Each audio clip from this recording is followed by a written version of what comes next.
Good morning everyone. बच्चों, natural resources chapter running चल रहा है। लास्ट क्लास में हमने सॉइल इरोजन को पढ़ा था। आज मैं आपको सॉइल इरोजन को कैसे प्रिवेंट कर सकते हैं इसको समझेंगे हम। तो टॉपिक है प्रिवेंशन ऑफ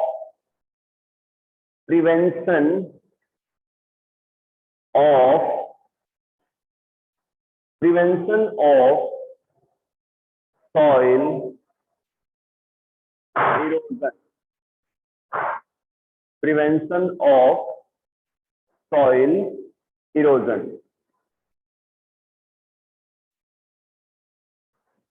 इसमें फर्स्ट है intensive cropping. Intensive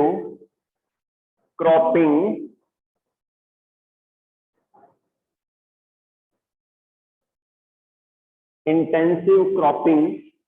second is terrace farming.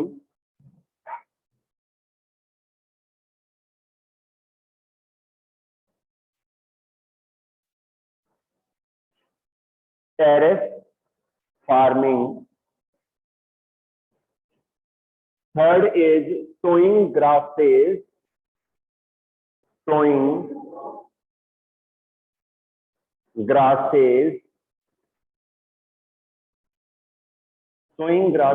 And planting xerophytes.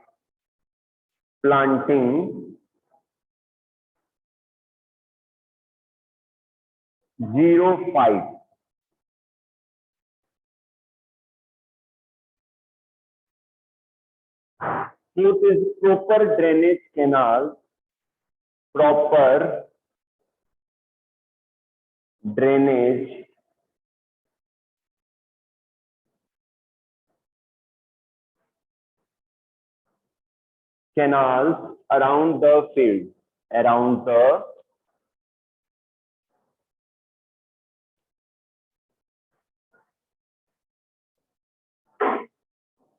Around the field. Next point है making strong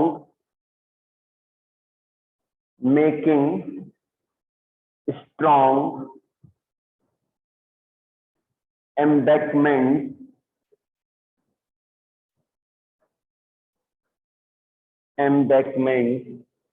along the river bank.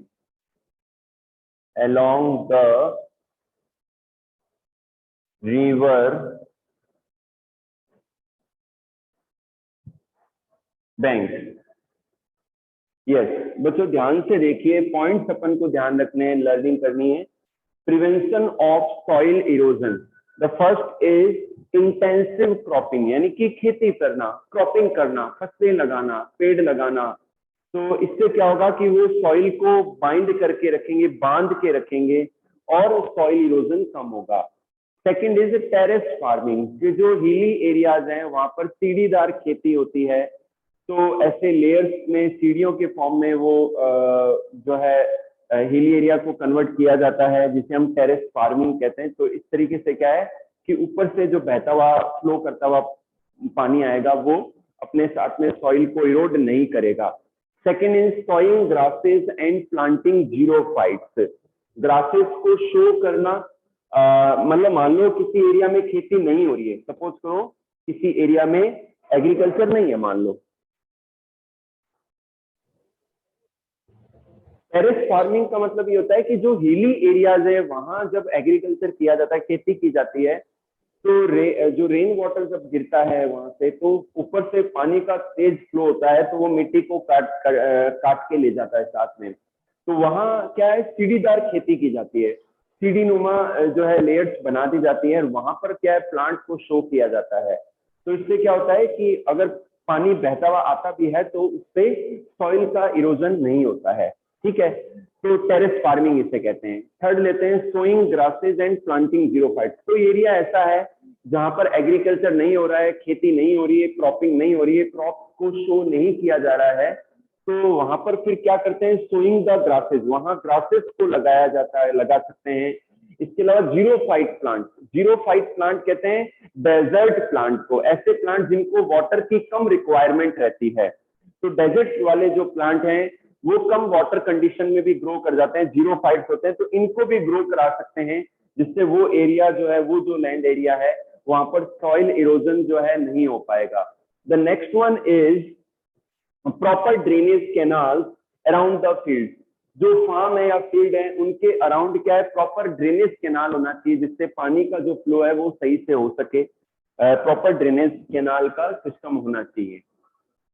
और नेक्स्ट लेते हैं, making strong embankment along the river bank. क्या होता है बच्चों, जो रिवर्स का जो फ्लोइंग वाटर है वो भी जो किनारे हैं वहां की मिट्टी को, सॉइल को कटा के ले जा सकता है। तो रिवर्स के दोनों और स्ट्रॉन्ग एम्बैकमेंट होना चाहिए, स्ट्रॉन्ग वॉल्स होनी चाहिए जो कि सॉइल इरोजन को रोक सके। ओके, तो ये 5 मेजर्स हैं जो कि सॉइल इरोजन को कंट्रोल करने के लिए यूज किए जा सकते हैं। Intensive cropping, terrace farming, sowing grasses and planting xerophyte, proper drainage canals around the fields, and fifth one is making strong embankments along the river bank. Okay, तो ये बच्चों सॉइल इरोजन का पार्ट था। आज हम नेक्स्ट टॉपिक करेंगे bio geochemical cycle. Bio geochemical cycle.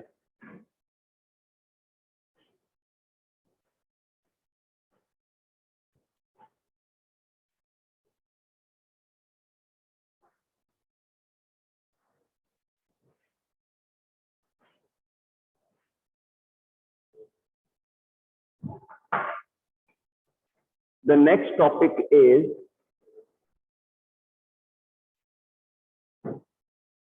bio geochemical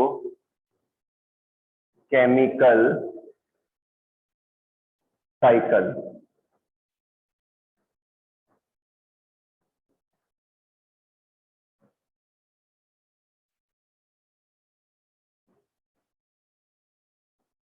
yes बच्चों, bio geochemical cycle का मीन है कि नेचर के अंदर जो मिनरल्स हैं, जो एलिमेंट्स हैं, उनकी रेगुलर साइकिलिंग होना।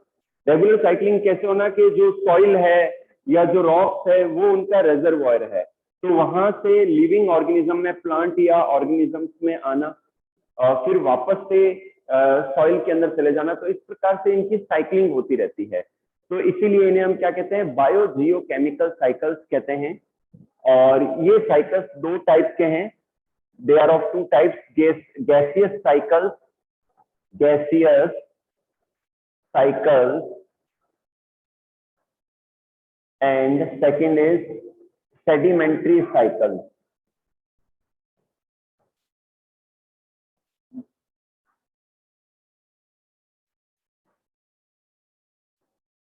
Gaseous cycle and second is sedimentary cycle.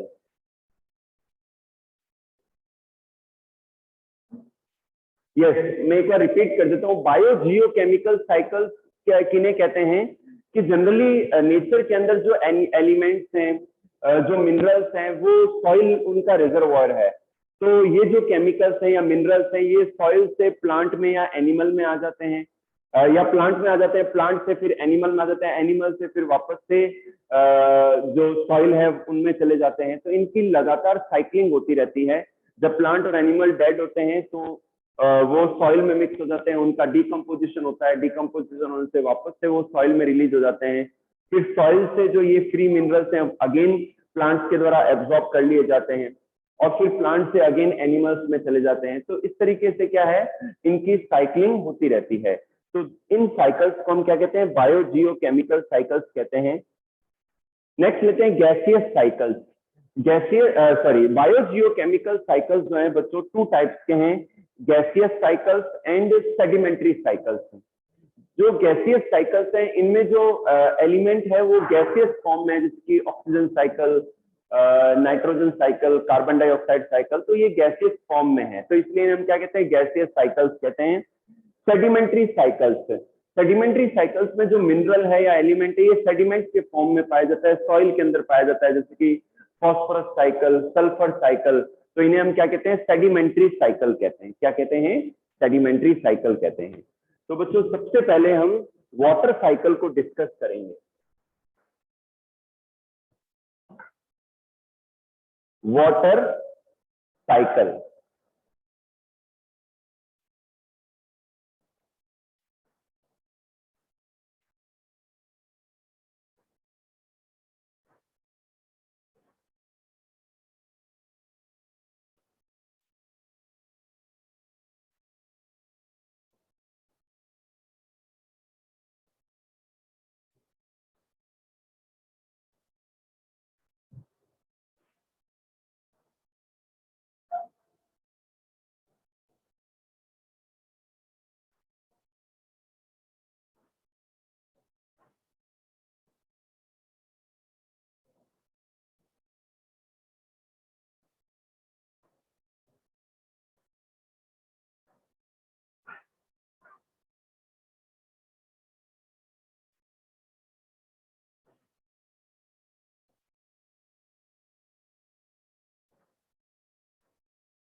Yes बच्चों, ध्यान से देखिए, वाटर साइकिल के बारे में देखते हैं।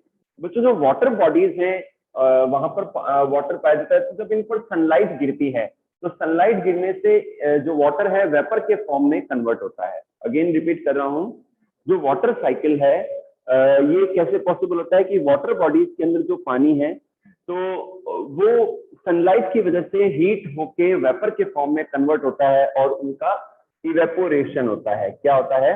इवेपोरेशन। और इवेपोरेशन होने से ये वाटर वेपर ऊपर की ओर जाती है और क्लाउड का फॉर्मेशन करती है। क्या करती है बच्चों? क्लाउड का फॉर्मेशन करती है इवेपोरेशन होके। ठीक है, अब ये जो क्लाउड्स हैं जब पूरी तरीके से बन जाते हैं और हैवी हो जाते हैं तो वाटर ड्रॉपलेट्स के फॉर्म में सरफेस पर गिरता है। तो वो जो पानी है वो जमीन पर गिरता है और ग्राउंड जो अर्थ की लेयर्स है उनमें परकोलेट कर जाता है, तो वो ग्राउंड वाटर के रूप में पाया जाता है। अर्थ के अंदर की लेयर्स में जो वाटर चैनल हैं उनको रिचार्ज करता है, इसे हम ग्राउंड वाटर कहते हैं। सॉइल के अंदर जो पानी है ये प्लांट्स के द्वारा एब्जॉर्ब किया जाता है। प्लांट्स के द्वारा क्या किया जाता है? एब्जॉर्ब किया जाता है उनकी रूट्स के द्वारा। और प्लांट्स काफी जो एब्जॉर्ब करता है उस वाटर को एब्जॉर्ब करता है और कुछ पार्ट उसका यूज करता है, और जो रिमेनिंग पार्ट है वो वेपर के फॉर्म में एयर में वापस चली जाती है। इसे हम कहते हैं transpiration. The evaporation of water from the leaves, from the surfaces of leaves is called transpiration. तो ये भी एयर में जाता है और क्लाउड फॉर्मेशन करता है। इवन रेस्पिरेशन के दौरान एनिमल्स के द्वारा भी जो है और प्लांट्स के द्वारा भी वाटर मॉलिक्यूल रिलीज होते हैं जो वापस से नेचर में चले जाते हैं। तो इस तरीके से बच्चों वाटर साइकिल में हम देखते हैं कि वाटर की साइकिलिंग किस तरीके से होती है।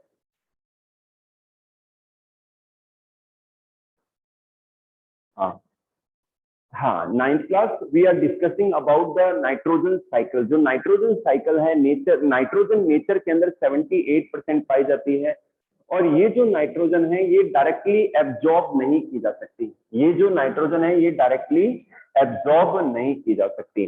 तो ये जो नाइट्रोजन है अपने सिंपलेस्ट फॉर्म में नाइट्रेट के फॉर्म में प्लांट्स के द्वारा एब्जॉर्ब की जाती है। ठीक है, और देन फिर एनिमल्स में और फिर प्लांट और एनिमल्स से वापस से नेचर में जाती है। ठीक है, तो इसको हम समझ लेते हैं। नाइट्रोजन बहुत ही इंपॉर्टेंट एलिमेंट है प्रोटीन के अंदर, डीएनए के अंदर, आरएनए के अंदर, नाइट्रोजन बेसिस के अंदर नाइट्रोजन एलिमेंट पाया जाता है।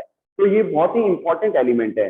तो नाइट्रोजन बच्चों नेचर के अंदर कितना परसेंटेज होता है नाइट्रोजन का? 78%। कितना होता है बच्चों? 78% नाइट्रोजन एटमॉस्फेयर में पाई जाती है। सिंपल सा है, नाइट्रोजन एटमॉस्फेरिक या इंडस्ट्रियल नाइट्रोजन फिक्सेशन होता है। भाई जो लाइटनिंग होती है, बिजली चमकती है, या जो इंडस्ट्रीज है वहां पर कई प्रोसेसेस होते हैं जिसमें एयर की नाइट्रोजन को नाइट्रेट में कन्वर्ट किया जाता है। तो इस प्रोसेस को हम क्या कहते हैं? नाइट्रिफिकेशन कहते हैं। क्या कहते हैं? नाइट्रिफिकेशन कहते हैं। ये जो नाइट्रेट है ये प्लांट्स के द्वारा एब्जॉर्ब कर ली जाती है। तो प्लांट्स उसको एब्जॉर्ब करते हैं और एसिमुलेट करते हैं। प्लांट्स पर डिपेंडेंट रहते हैं एनिमल्स। तो एनी प्लांट के प्रोटोप्लाज्म में नाइट्रोजन आ गया तो एनिमल्स में भी फिर आ जाता है। जब प्लांट और एनिमल दोनों डेड हो जाते हैं, डिके हो जाते हैं, तो उनका जब डिकम्पोजिशन होता है माइक्रो ऑर्गेनिज्म के द्वारा तो वो अमोनिया में कन्वर्ट होते हैं। इसे हम कहते हैं अमोनिफिकेशन। अमोनिफिकेशन होने के बाद में अमोनिया जो है कन्वर्ट होता है नाइट्राइट्स में, जो थोड़ा और सिंपल फॉर्म है।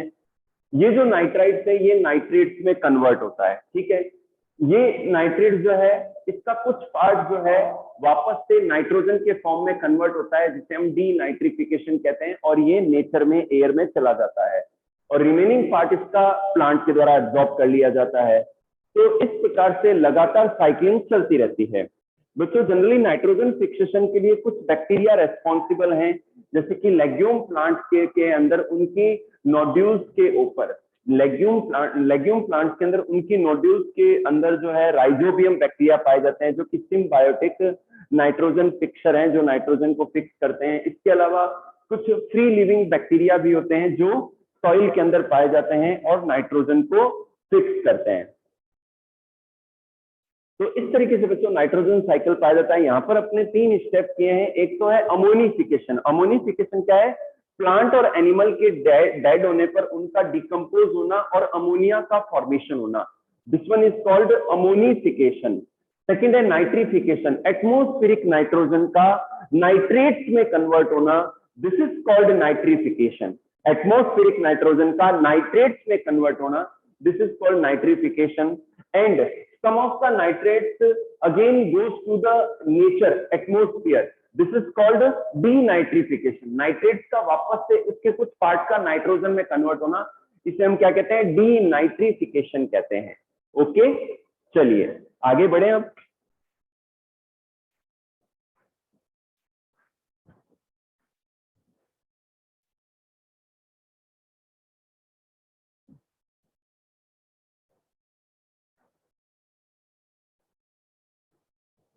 बच्चों दो साइकिल्स और हैं, एक तो है ऑक्सीजन साइकिल और एक है ऑक्सीजन साइकिल और एक है कार्बन डाइऑक्साइड साइकिल, जो कि हम कल करेंगे। आज मैं आपको ग्रीन हाउस इफेक्ट एक्सप्लेन कर देता हूं। Green house effect,